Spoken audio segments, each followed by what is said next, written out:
Καλησπέρα. Γεια σου Μαρία. Γεια σου Έλλη. Είμαστε εδώ ακόμα μια Παρασκευή, δεύτερο επεισόδιο Insurance Lego Stories. Ιστορίες, φτιάχνουμε Lego κομμάτια. Παρασκευή χαλαρά, χωρίς επαγγελματικά πλαίσια.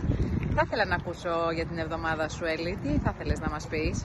Λοιπόν, Μαρία μου, σήμερα θα αναφέρω μια ιστορία η οποία, αν και δεν συνέβη αυτή τη βδομάδα, συνέβη πέρσι. Θεωρώ ότι είναι πιο επίκαιρη από ποτέ, αξίζει να την αναφέρουμε. Ασφαλισμένος, ο οποίος ασφάλισε την κατοικία του και επέλεξε να πληρώσει το ασφάλιστρο του σε δόσεις. Μόλις πλήρωσε το πρώτο ασφάλιστρο, δεν πέρασαν 3 μέρες και το σπίτι του κάηκε, υπέστη σοβαρή ζημιά.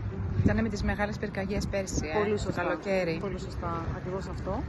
Και παρά το γεγονός λοιπόν ότι είχε πληρώσει μόνο μία δόση ασφαλίστρου, γιατί αυτό θέλουμε να συγκρατήσουμε από αυτή την ιστορία, δεν είναι απαραίτητο να έχει εξοπλίσει κανείς το σύνολο του ασφαλίστρου για το χρόνο. Και η κάλυψη στην κατοικία ισχύει από την πρώτη μέρα. Βεβαίως. Πολύ και παρόλα τυχερός. αυτά, έτσι αποζημιώθηκε κανονικά, γιατί ήταν σε πλήρη ισχύ και κάλυψε το συμβολό του.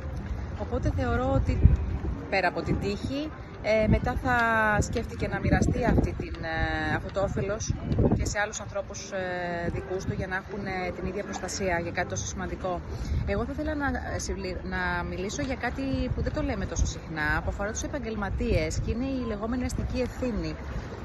Και αφορά τόσο πολύ κόσμο, Μαρία, αυτό το κομμάτι. Είχα περιστατικό πελάτη μου γιατρό, ο οποίος έκανε λάθος διάγνωση και έτσι φτάσαμε στα δικαστήρια. Επιδικάστηκε ένα πολύ μεγάλο ποσό αποζημίωσης και το συμβόλαιό του τον κάλυψε φυσικά και για το ποσό της αποζημίωσης και για όλα τα δικαστικά έξοδα. Και σκέφτηκα λοιπόν με αφορμή αυτό ότι είναι σημαντικό να ενημερώνουμε τον κόσμο ότι επαγγέλματα όπως δικηγόροι, αρχιτέκτονες, μηχανικοί, φαρμακοποιοί, λογιστές, όλα τεχνικά επαγγέλματα, κατασκευαστές, μπορεί να προκύψει από κάποιο λάθος η παράληψή τους κάποια ζημία σε τρίτο, πελάτη, προμηθευτή, είτε οικονομική είτε σωματική, και είναι σημαντικό να έχουν αυτό το συμβόλαιο, ώστε οτιδήποτε και αν προκύψει να καλυφθεί άμεσα από το συμβόλαιο αυτό.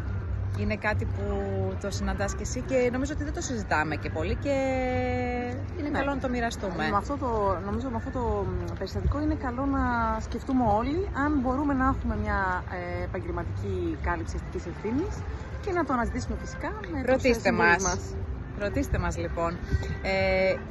Είμαστε οι ιστορίες μας και εδώ συζητάμε ιστορίες ασφάλισης. Καλή αντάμωση. Μέχρι την επόμενη φορά. Καλή συνέχεια.